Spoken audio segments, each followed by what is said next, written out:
Jadi untuk materinya ini saya akan sisipkan satu materi tentang gaji. Jadi selain gaji yang kemarin kita hitung melalui evaluasi jabatan, kemarin ada ranking method, comparison, terus ada point method.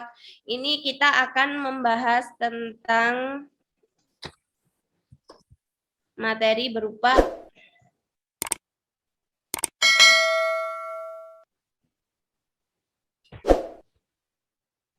penggajian berdasarkan kompetensi. Jadi ada salah satu sistem penggajian yang bisa dipakai oleh perusahaan, yaitu menggunakan dasar dari kompetensi. Kompetensi, kalau kalian mendengar kata kompetensi, yang ada di pikiran kalian apa?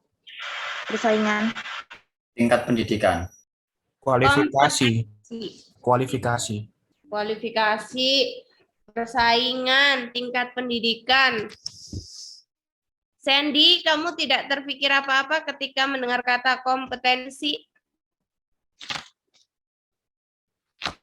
Kemampuan. Kemampuan. Yusuf, ketika mendengar kata kompetensi? Kompetensi sikap kerjanya.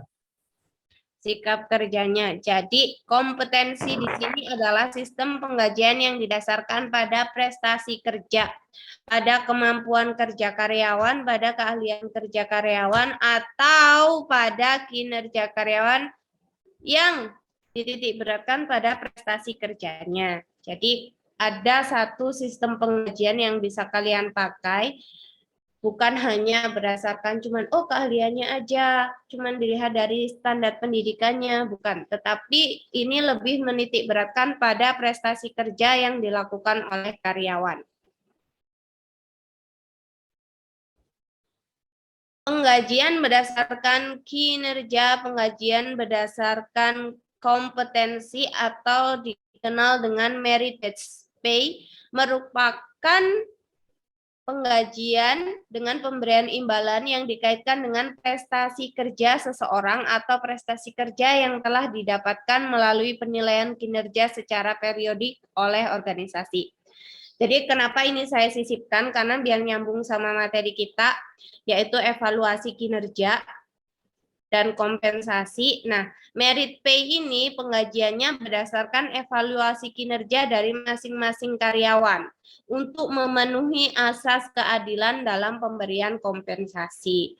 Jadi selama ini tuh kalau di perusahaan-perusahaan yang paling dominan faktor yang mempengaruhi pemberian gaji itu apa? Kan jarang kan di perusahaan yang berdasarkan prestasi kerjanya atau kinerja dari karyawannya itu sendiri, kebanyakan menggunakan sistem senioritas atau yang sudah lama bekerja, semakin lama bekerja di suatu perusahaan gajinya semakin besar. Ada yang berdasarkan pendidikan terakhirnya.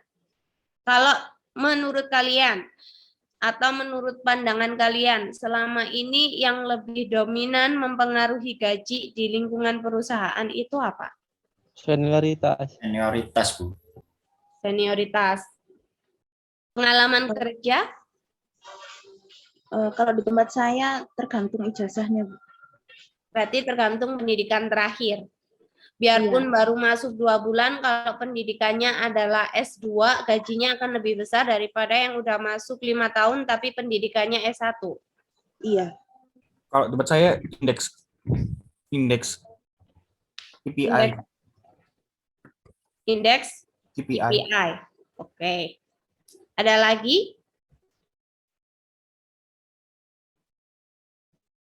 Kalau yang akan kita pelajari ini sebenarnya adalah sistem penggajian yang mungkin lebih manusiawi atau lebih fair ya, karena didasarkan pada kinerja karyawannya atau prestasi kerja karyawannya.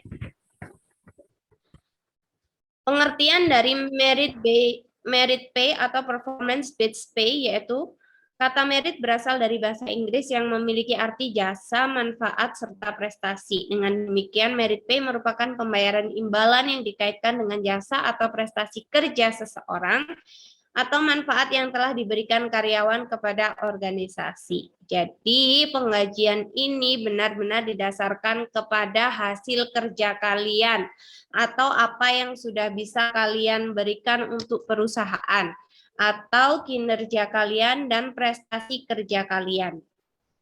Biarpun pendidikannya S1, S2, tetapi kinerjanya lebih buruk daripada karyawan lain, maka kompensasi yang didapatkan juga tidak akan lebih baik dari karyawan lain.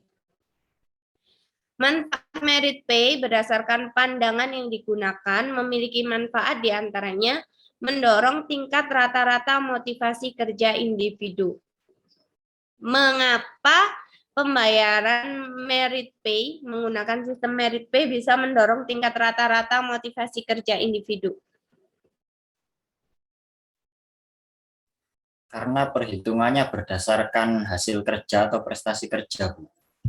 Karena perhitungannya berdasarkan prestasi kerja individu atau kinerja masing-masing individu. Yang kedua, meningkatkan pencapaian yang berorientasi individual. Sebenarnya kalau merit pay ini nantinya akan ada keuntungan sama kerugian. Di slide akhir kita akan pelajari. Cuman di sini lebih menitik beratkan kepada tingkat pencapaian atau prestasi kerja yang dihasilkan oleh masing-masing individu. Makanya manfaatnya mungkin akan lebih besar dirasakan oleh individu itu sendiri, bukan secara tim.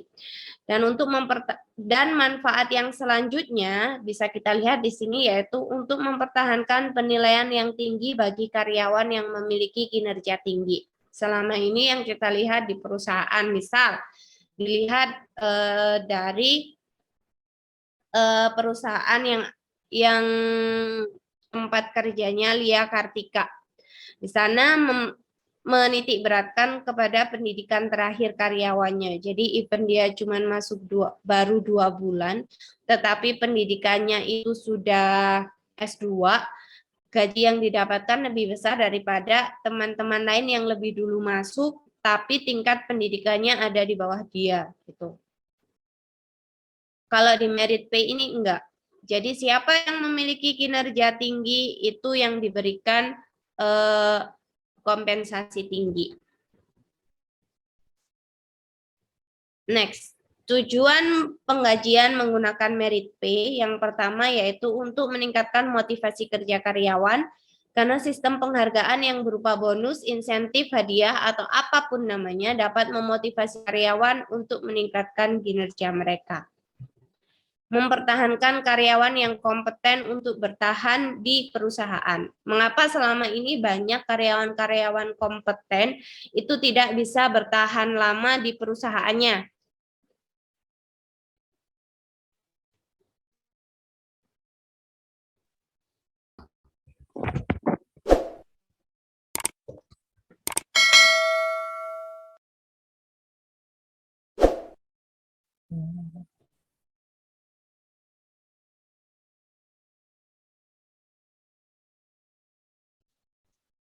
Mengapa? Karena insentif yang diberikan itu nggak sesuai, Bu, biasanya. Nah, insentif yang diberikan tidak sesuai dengan Yang diberikan dengan hasil kerjanya. dengan kinerja yang diberikan kepada perusahaan. Jadi, kalau tujuan dari merit pay ini justru untuk melihat itu, untuk mempertahankan karyawan yang kompeten, maka perlu adanya sistem penggajian yang didasarkan kepada kompetensi mereka atau kinerja mereka. Nah, kalau di perusahaan Mundra itu kan menggunakan KPI, Key Performance Indicator. Ya. Nah, itu yang dilihat indikatornya apa aja? Tiap tahunnya kan berubah, Bu, ya. Otomatis kan ada yang poin-poin pokok yang pasti ada di situ, ya. Ini indeks penilaian achievement yang pertama. Achievement tiap departemen kan beda-beda. Kalau misalnya di saya kan di sales marketing kan otomatis kan achievement ini kan terlihat dari revenue, Bu. Penjualan. Ya, penjualan. Terus nanti di penjualan ini juga nanti dibagi-bagi per segmented. Jadi misalnya ada launching produk baru gitu. Fulfillment sudah bisa trading belum? Kalau sudah trading ya otomatis masuk ke KPI kita. Oke. Jadi menurut kamu apakah merit based pay dengan sistem pengajian yang ada di tempat kamu menggunakan KPI ini apakah searah? Apakah sama? 11-12 ya, Bu. Perbedaan yang menonjol menurut kamu? Insentifnya. Kenapa? Mungkin kalau di kompetitor ya, kalau yang pernah saya dengar, Bu ya, di kompetitor sebelah itu soal insentif memang besar dengan tolak ukurnya revenue, Bu ya. Kita bilangnya revenue. Tapi mungkin di habit sih, Bu. Kalau di saya kan kayak saklek ya, kerja 8 jam 8 jam. Ya, kalau di kompetitor memang revenue insentifnya tinggi, cuma habit kerjanya itu yang bisa 12 jam di level pekerjaannya yang sama seperti saya. Itu, Bu. Pak, berarti untuk perusahaan kompetitor kamu itu apakah menggunakan merit pay ini atau menggunakan sama KPI juga? Merit pay sih, Bu, kayaknya, Bu. Merit pay. Iya, jadi semakin banyak yang dihasilkan ya, yang dibawa ke rumah juga makin banyak. Kalau pakai KPI, misalnya kamu adalah marketing ya, dilihat dari poin penjualannya. Itu apakah satu tim marketing Individual. itu apa? Individu. Jadi dari departemen itu kan nanti kan muncul yang namanya target departemen. Nanti dibagi per segmen, Bu. Ada retail, ada corporate, ada sebagainya. Oh. Jadi nanti per segmen itu nanti dibagi per area. Otomatis kan individu, Bu.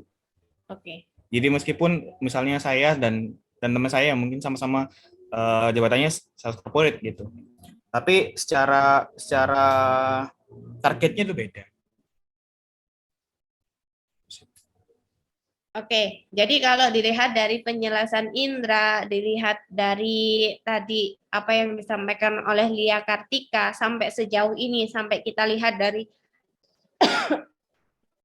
definisi, manfaat, dan tujuan merit pay, jika kalian adalah seorang pengusaha, apakah sistem penggajian menggunakan merit pay ini akan kalian lakukan? Kalau bilangnya startup atau apa yang untuk memulai istilahnya memacu istilahnya kinerja dan pertumbuhan perusahaan, saya mungkin makan PRV, Bu. Kan istilahnya kan kita juga pinginnya kan dapat profit yang makin banyak gitu kan. Otomatis kan karyawan kan tergiurnya kan dengan insentif ini. Kalau misalnya sudah settle mungkin ya Baru pakai ini. Ya, baru KPI. Kalau Bahrul? Kombinasi sih, Bu. Wih, besar kali loh perusahaan kamu. Maksudnya sistem kombinasi itu gimana? Kombinasi kan apa?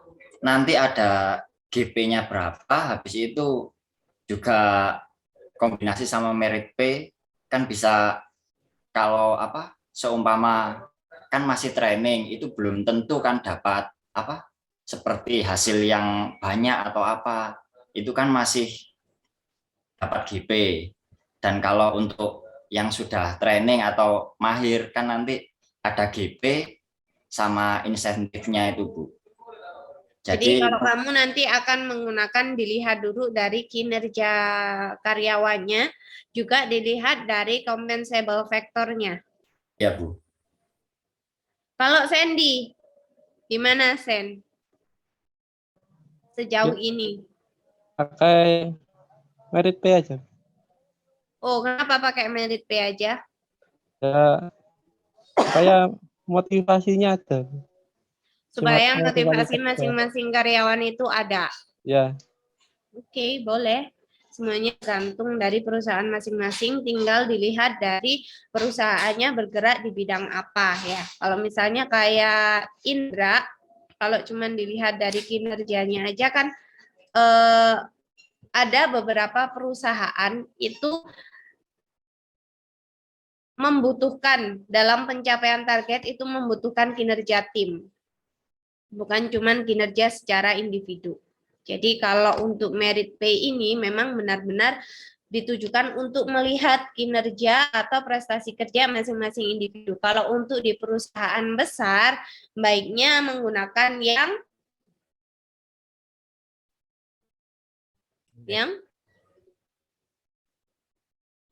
Indeks tadi. yang kemarin kita pelajari, Ada compensable factor-nya, Bu. ada compensable factor-nya.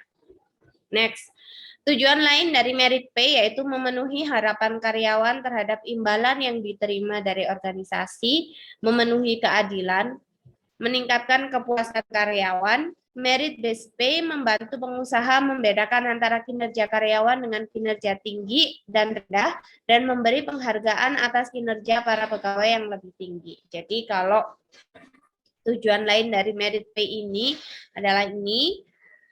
Nah, ada juga faktor penyebab kegagalan penerapan merit pay. Jadi mengapa merit pay ini tidak asal diterapkan di perusahaan? Karena ada beberapa faktor yang bisa memicu adanya kegagalan penerapan merit pay ini. Menurut Muheriono, faktor-faktor yang menyebabkan gagalnya penerapan merit pay atau penggajian berdasarkan kompetensi adalah satu, hubungan antara kinerja dan imbalan itu sangat lemah. Sama seperti yang disampaikan oleh Indra. Mengapa di tempat kerja kompetitornya, biarpun revenue-nya sama antara di perusahaan Indra dan di kompetitor, tapi gajinya berbeda. Karena perusahaan terkadang melihat kinerja dan imbalan itu berbeda juga. Jadi ada yang perusahaan benar-benar melihat dari seberapa besar usaha yang sudah dilakukan oleh karyawannya. Ada juga perusahaan yang menganggap hanya melihat dari faktor pencapaian aja. Kalau penjualan misalnya 500 tercapai, ya sudah diberikan imbalan sesuai dengan janji awal. Tetapi ada perusahaan yang benar-benar melihat bagaimana kinerja karyawannya untuk mencapai target 500 itu tadi. Jadi karena adanya hubungan yang lemah antara kinerja dan imbalan ini, seringkali menyebabkan kegagalan adanya penerapan merit pay pada perusahaan. Yang kedua, besar insentif imbalan yang ditawarkan terlampau rendah. Ini biasanya di perusahaan apa? Yang membutuhkan compensable factor apa? Usaha, kemana usaha ada dua, ada usaha fisik, ada usaha mental. Kalau kita lihat di lapangan selama ini, pembayaran insentif imbalan yang ditawarkan rendah ini kebanyakan memerlukan usaha apa? Fisik. Usaha fisik. Seperti yang kita lihat misalnya di pasar ya, ada kuli panggul, itu usaha fisiknya luar biasa sekali. Tetapi insentif atau imbalan yang diberikan itu terlampau rendah. Jadi kadang kalau kita bilangnya itu sudah sesuai sama kinerja yang dilakukan, itu banyak karyawan yang merasa enggak sesuai karena mereka merasa usaha fisik yang diberikan jauh lebih besar daripada imbalan yang diterima. Oleh sebab itu penerapan merit based pay-nya tidak bisa terpenuhi. Karena kalau kita lihat dari definisi dan manfaatnya di awal, harusnya ketika usaha fisik dan usaha mental yang diberikan tinggi, maka imbalan yang diberikan harusnya Tinggi. Poin ketiga, serikat pekerja mempengaruhi keputusan penetapan gaji.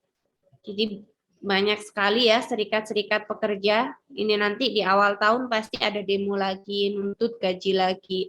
Jadi penerapan atau sistem penggajian yang ada dalam perusahaan itu seringkali tidak bisa sesuai karena memang tidak bisa memenuhi keinginan dari karyawan atau memenuhi tuntutan dari serikat pekerja.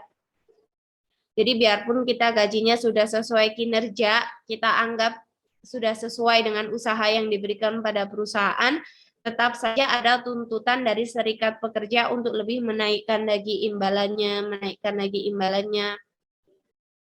Jadi harapan merit based pay-nya juga nggak bisa terpenuhi. Yang poin keempat, supervisor seringkali menolak penilaian prestasi kerja. Nah, ini menarik nih.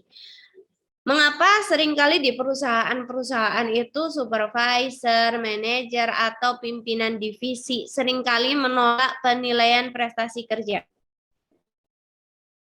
Takut salah saing, Bu, biasanya. Takut salah saing. Kalau kita lihat, kita flashback lagi di evaluasi kinerja. Kemarin hambatan dari adanya evaluasi kinerja atau bias-bias evaluasi kinerja, salah satunya kemarin ada halo effect, lenience and tendency effect, first impression effect,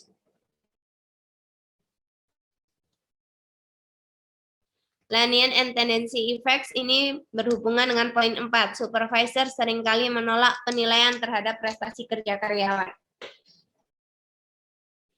Mengapa? Why? Karena because. Mengapa why? Karena because adalah is. Karena supervisor Lalu, mempunyai penilaian pribadi yang bisa mempengaruhi penilaian prestasi kerja seorang bawahannya. Terus juga first impression kan juga bisa mempengaruhi juga karena mungkin penilaian awalnya sudah buruk di awal sehingga kegiatan atau prestasi baik dari karyawannya ini juga tertutupi. Nah, harusnya kan itu perlu dilakukan penilaian kan, dilakukan evaluasi biar tahu mana aja kinerja-kinerja atau prestasi kerja karyawannya yang selama ini mungkin luput dari penilaian. Hal paling mendasar mengapa supervisor seringkali menolak penilaian?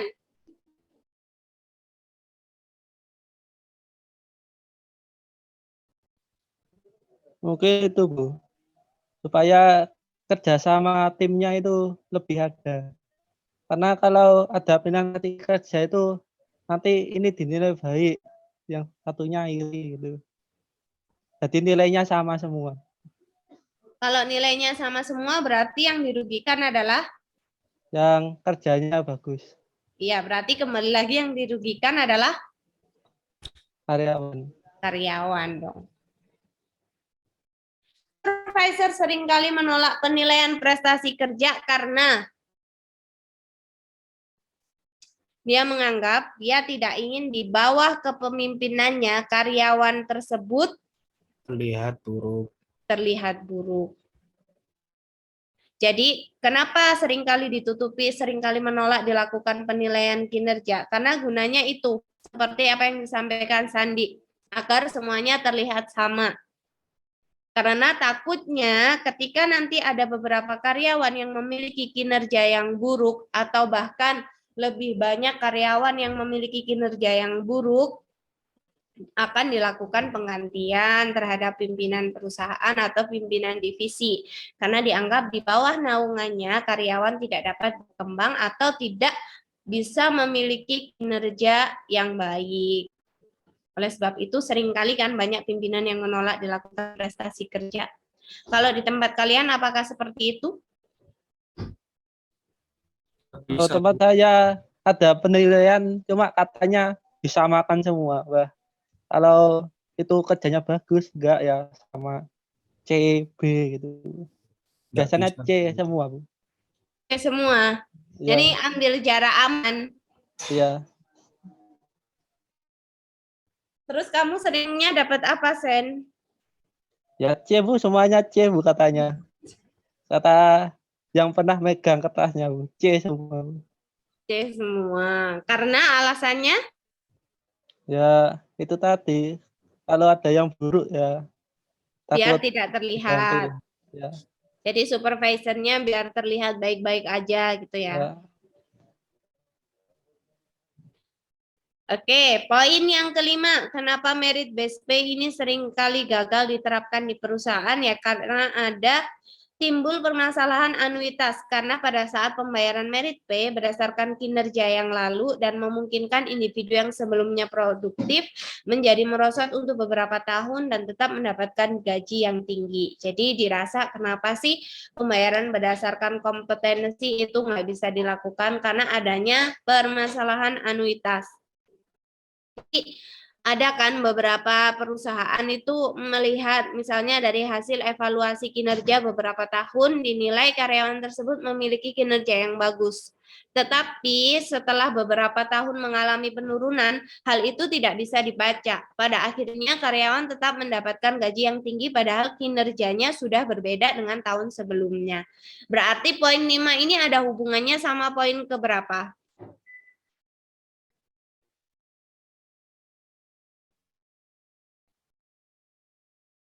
Poin 5 ada hubungannya sama poin berapa? 2. Wah, Merosot, Bu. Tapi kan karena adanya kinerja yang tidak dapat terbaca di beberapa tahun setelahnya. Penilaian.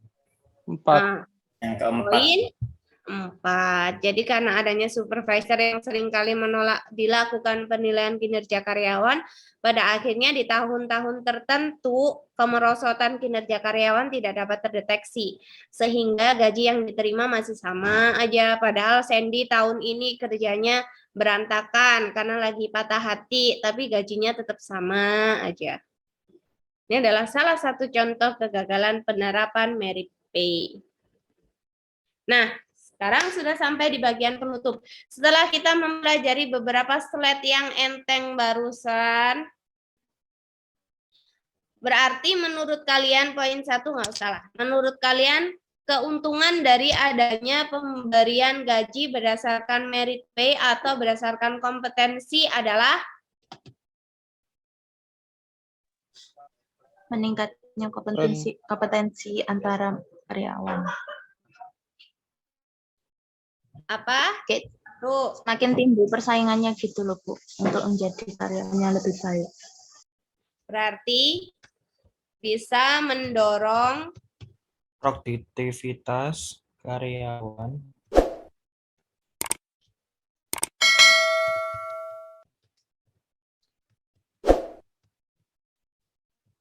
dua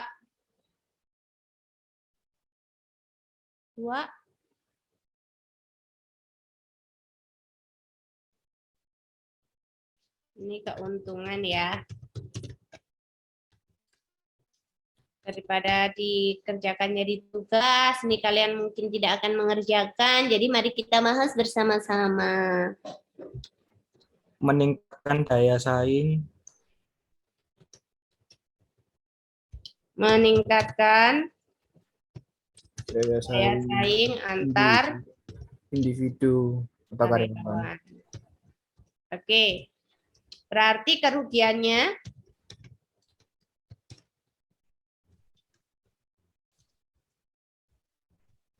Akan timbulnya konflik antar karyawan. Kan otomatis gitu. yang pertama Timbulnya konflik antar karyawan. 2 tidak ternilainya Usaha. kan Oh, kalau bukan merit pay berdasarkan usahanya, berdasarkan kinerjanya, berarti tidak ternilainya Kemerosotan tadi, Bu. Compensable factor dengan baik. Jadi ada karyawan yang merasa percuma pendidikan tinggi juga di sini nggak ada nilainya. Percuma skill baik di sini juga nggak ada nilainya. Dilihatnya cuma dari hasil kerja aja. Sampai sini ada yang ditanyakan atau cukup dipahami?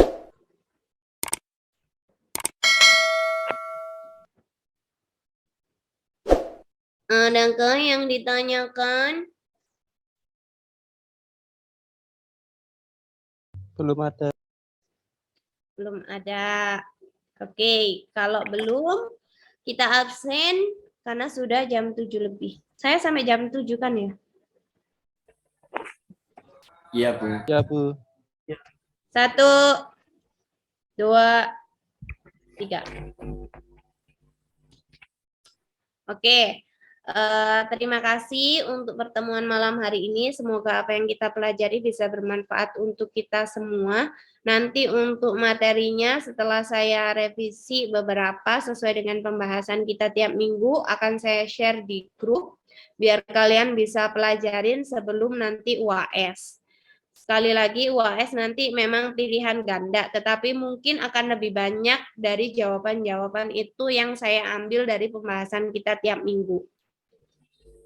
Jadi usahakan kalian benar-benar mengerjakan soal ujiannya dengan baik, agar indikator saya untuk menilai apakah capaian pembelajaran di materi ini bisa tercapai.